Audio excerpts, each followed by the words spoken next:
Hello everyone, welcome to India buddy. आप सभी का स्वागत है आपके अपने चैनल इंडिया बडी में। स्टूडेंट्स, मैं जानता हूं कि आपने रजिस्ट्रेशन फॉर्म कर दिया रहेगा और बहुत लोग अपने फॉर्म को वेरीफाई होने के लिए इंतज़ार भी करते रहेंगे। लेकिन अब जो सबसे इम्पॉर्टेंट टॉपिक आ रहा है कि प्रोविजनल मेरिट लिस्ट जो आएगा वो बेसिकली क्या होगा, उसके अंदर क्या क्या इन्फॉर्मेशन होगा, वो सारी चीज़ें देखेंगे। और साथ ही साथ हम इस वीडियो में ये भी देखने वाले कि एक बार अगर प्रोविजनल मेरिट लिस्ट आ गया तो उसमें आपको क्या ऑब्जर्व करना है कि कहीं पे कोई मिस्टेक नहीं है, और वो कौन सी चीज़ें हैं जिस पे आपको ऑब्जर्व करना है। तो अगर आप देखेंगे इस वीडियो में, एक बार प्रोविजनल मेरिट लिस्ट आने के बाद आपको क्या ऑब्जर्वेशन करनी है कि आपको मालूम पड़े कि वेदर आपका प्रोविजनल मेरिट लिस्ट करेक्ट है कि उसमें कुछ चेंजेस की रिक्वायरमेंट है, वो सारी डिटेल हम इस वीडियो में दिखाएंगे। साथ ही साथ हम बताएंगे कि जब कभी भी आप लॉगिन करेंगे तो आपको कैसे लॉगिन करना है प्रोविजनल मेरिट लिस्ट का, सारा इंफॉर्मेशन आपको इस वीडियो में मिलने वाला है। तो चलिए आगे बढ़ते हैं। सबसे पहली चीज, इस वीडियो में हम क्या क्या चीजें कवर करने वाले हैं। हम देखने वाले कि लॉगिन करते समय आपको प्रोविजनल मेरिट लिस्ट करना है तो क्या क्या आपको काम करने पड़ेंगे, क्या एंटर करना पड़ेगा ताकि आप अपने प्रोविजनल मेरिट लिस्ट ले पाएं।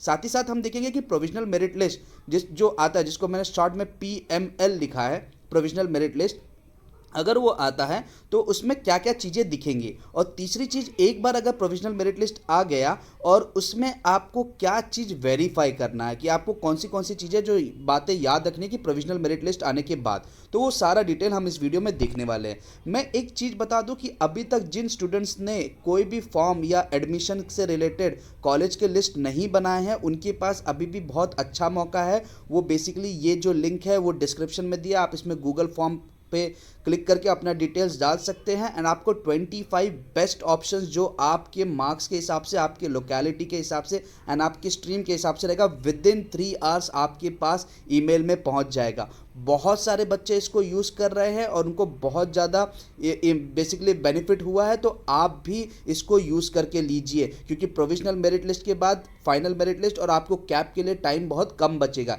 इसीलिए मैं चाहता हूं कि आप बस इसका बेनिफिट उठाएं। तो चलिए आगे बढ़ते हैं। अब सबसे पहली चीज़ है, जब आप प्रोविजनल मेरिट लिस्ट के लिए जाएंगे वहां पे आपको application ID and date of birth डालना रहेगा। लेकिन इंपॉर्टेंट चीज़ आप नोटिस कीजिए, डेट ऑफ बर्थ आपको पहले date, month and year full लिखना है। आप देख सकते हैं साइड में उन्होंने लिखा है DDMMYYY और बीच में अगर आप देखेंगे तो स्लैशेस भी है, वो भी आपको याद रखना है। अब क्वेश्चन ये अराइज होगा कि ये स्क्रीन के लिए हमको लिंक कहाँ से मिलेगा। आपको आपके CET सेल में जाना है। एक बार जब आप CET सेल में जाते हैं, जैसे प्रोविजनल मेरिट लिस्ट का आपका रिलीज होगा, जो 25 दिसंबर बोल रहे हैं, उस दिन जैसे वो रिलीज होगा आपको वहाँ पे CET सेल के अंदर ही अगर आप जाएंगे, अगर आप इंजीनियरिंग वाले तो आप BTech पे जाइए, या आप कोई दूसरे फील्ड वाले तो आपको वो स्पेसिफिक फील्ड सेलेक्ट करना पड़ेगा। और एक बार जब आप उसमें जाते हैं तो वहाँ पे आपको दिखेगा कि link for provisional merit list highlight होगा, वहाँ पे न्यू करके आपको दिखेगा। आपको उस लिंक पे क्लिक करना है। जब आप क्लिक करेंगे तो आपके सामने ये वाली स्क्रीन आएगी।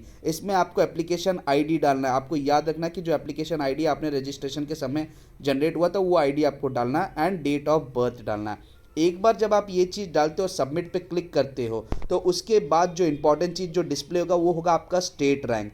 मतलब आप जनरल में स्टेट रैंक पे कौन सा रैंक पे आते हो। उसके बाद आएगा all India rank. All India rank उन स्टूडेंट्स के लिए जो आउटसाइड यूनिवर्सिटी महाराष्ट्र स्टूडेंट्स है। एंड मोस्ट इंपॉर्टेंट चीज़, अगर कोई JEE से भी इसको बेसिकली रजिस्टर कर रहा है। तीसरी इंपॉर्टेंट चीज़ है, आपको कैटेगरी का रैंक भी आएगा अगर आप कैटेगरी में आते हो। ये कंडीशनल है, अगर आप किसी कैटेगरी में आते हो, जैसे आपके कास्ट का आ गया, यूनिवर्सिटी का आ गया, फीमेल्स का आ गया, तो जो अगर कोई कैंडिडेट है, कोई फीमेल कैंडिडेट है एंड सपोज एक एग्जांपल में she belongs to SC category, वो SC कैटेगरी में आती है, तो उनको 3 बेसिकली लिस्ट आएंगे। एक स्टेट का आएगा जनरल में, एक लेडीज़ कोटा में उनको कौन सा रैंक आ रहा है, फिर एक SC में उनका कौन सा रैंक आ रहा है, वो भी एक इंपॉर्टेंट चीज़ है। एंड अगर उन्होंने JEE दिया होगा या उन्होंने JEE के हिसाब से भरा होगा या आउटसाइड महाराष्ट्र के स्टूडेंट रहेंगे तो उनको ऑल इंडिया रैंक भी आएगा। ये भी सबसे ज़्यादा इंपॉर्टेंट चीज़ है, आपको ये सारी चीज़ों पे देखना है। लेकिन अगर आपने इन चीज़ों को देखा और आपको लगा कि कुछ चीज़ें गलत है, आपको कोई चीज़ का ग्रीवेंसेस है, तो याद रखिए आपके पास 2 दिन रहेगा, आप ग्रीवेंसेस को भर सकते हैं। ग्रीवेंसेस के लिए भी लिंक आपको साइड में ही, जहाँ से आपको जो आप देख रहे हैं कि आपको जो प्रोविजनल मेरिट लिस्ट के लिए आया था, वहीं से आपको ग्रीवेंसेस का भी लिस्ट मिल जाएगा। आपको इमीडिएट रिवर्ट बैक करना है। डोंट वेस्ट योर टाइम कि कल करूंगा, परसों करूंगा। अगर आपको कोई चीज़ चेंजेस करनी है। आप जैसे करेंगे आपको मान लीजिए आपका कोई कास्ट का बराबर नहीं है, आपको ओपन में डाल दिया, लेकिन आप किसी पर्टिकुलर कास्ट में आते तो कोई डॉक्यूमेंट का इशू, तो आपको डॉक्यूमेंट वापस सबमिट करना पड़ेगा। एक बात मैं बहुत क्लियर कर देता हूँ, अगर ग्रीवेंसेस का टाइम निकल गया तो आपको फाइनल मेरिट लिस्ट में जो भी आपका कैटेगरी आएगा आपको उसी पे एडमिशन लेना, उसके बाद चेंजेस नहीं हो सकते। इसीलिए एक प्रोविजनल मेरिट लिस्ट लाया जाता है ताकि आप बीच में उस चीज़ को चेंज कर पाए। ये भी चीज़ आपको बहुत ज़्यादा याद रखनी है। अब जो सबसे इंपॉर्टेंट चीज़ डूस एंड डोंट में, कि सबसे पहली चीज़ है डोंट, तो हमने देख लिया कि आपको टाइम वेस्ट नहीं करना है, जैसे लिस्ट आया आपको इमीडिएट अपना चालू करना है। एंड अगर आपको रैंक मिलता है और आपको उस रैंक के हिसाब से भी कॉलेजेस चाहिए कि कौन से कॉलेजेस मिल सकते हैं आपके, वेदर आप पुणे के हो, मुंबई के हो या आप नासिक के हो, कहीं के भी हो, अगर आपको जानना है कि आपको कॉलेजेस मिल सकते हैं तो मैं कहूँगा आप नीचे दिए हुए डिस्क्रिप्शन लिंक पे जाइए। बहुत यूज़फुल है, बहुत यूज़फुल है, मैं सिंपल चीज़ कहता हूँ। अब लेकिन वो आपका कॉल रहेगा, आपको उसमें जाना या नहीं जाना वो आपका, लेकिन जो लोग गए हैं वो उनको बहुत ज़्यादा यूज़फुल हुआ। हमको बहुत ज़्यादा ईमेल्स आए हैं कि थैंक यू करने के लिए। अब इंपॉर्टेंट चीज़ है कि थिंग्स टू बी वेरीफाइड। सबसे पहले स्पेलिंग मिस्टेक्स चेक कीजिए, खासकर नाम में, आपके नाम में, पेरेंट्स के नाम में।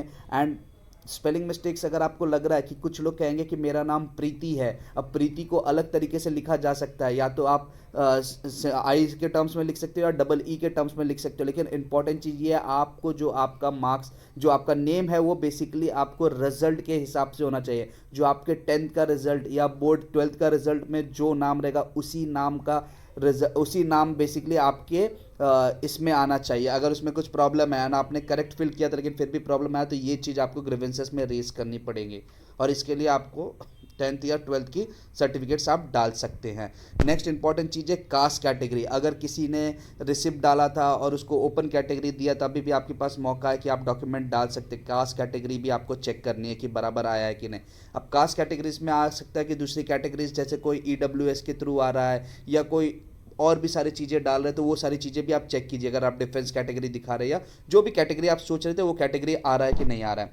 तीसरी चीज़ फ़ोटो एंड सिग्नेचर आपको ध्यान देना। फ़ोटो तो खासकर ध्यान देना, अगर आपकी फ़ोटो नहीं आई है या गलत फ़ोटो आ गई है तो एडमिशन में इशू हो सकता है, क्योंकि वहाँ पे आपका फ़ोटोज़ देखा जाएगा, और अगर आप मैच नहीं हो रहे तो वहाँ पे वो बेसिकली उसको प्रॉक्सी समझ लेते हैं। तो ये भी एक बहुत ज़्यादा इंपॉर्टेंट चीज़ है, आपको फ़ोटो भी चेक करना है। अगर कुछ इशू है तो आपको इमीडिएट ग्रीवेंसेस रेस करना है। इनकम सर्टिफिकेट भी बहुत ज़्यादा इंपॉर्टेंट है। मैं बात कर रहा था, अगर EWS या वगैरह आपने कुछ डाला है और आपको इनकम सर्टिफिकेट दिख रहा है, उसकी कुछ वैल्यू है, तो आपको वो भी चीज़ समझ के लेनी है। ये भी एक बहुत इंपॉर्टेंट चीज़ है। नेक्स्ट हम बात करेंगे OMS is also very important. ये खासकर आउटसाइड महाराष्ट्र जो स्टूडेंट्स रहेंगे उनके लिए रहेगा।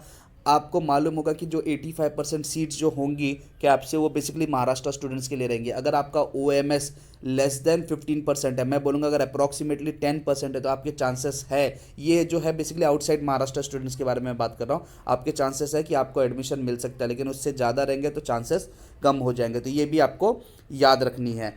एंड जो इंपॉर्टेंट चीज़, अगर आपको कहीं पे भी इसमें कुछ भी इशू आ रहा है, आपको ग्रीवेंसेस रेज करना है। मैं आपको एक वीडियो इसके बाद भी दूंगा, एक बार प्रोविजनल मेरिट लिस्ट आन दीजिए, फिर मैं आपको एग्जैक्ट पूरा डेमो के साथ दूंगा कि आपको ग्रीवेंसेस भी कहाँ पे चेक करने हैं और कैसे ग्रीवेंसेस भरने हैं, वो सारा वीडियो मिलेगा। इसके लिए आपको सब्सक्राइब करके रखना पड़ेगा। सो अगर आपको ये वीडियो पसंद आया, इसको लाइक कीजिए एंड प्लीज़ शेयर कीजिए। आप लोगों में से मैंने देखा है कि पब्लिक देखता है लेकिन उसको शेयर नहीं करता, प्लीज़, क्योंकि स्टूडेंट्स को बहुत ज़्यादा बेनिफिट होगा। और अगर आपको ये ऐसे ही वीडियोस और चाहिए, आपको ग्रीवेंसेस देखना है, final merit list, cap rounds वगैरह सारे इन्फॉर्मेशन इंडिया बडी पे आएंगे, तो आप इस चैनल को सब्सक्राइब करके रखिए एंड बेल आइकन को दबाइए ताकि जैसे कोई नया वीडियो आए आपको नोटिफिकेशन मिले। So thank you very much for watching India buddy. जय हिंद।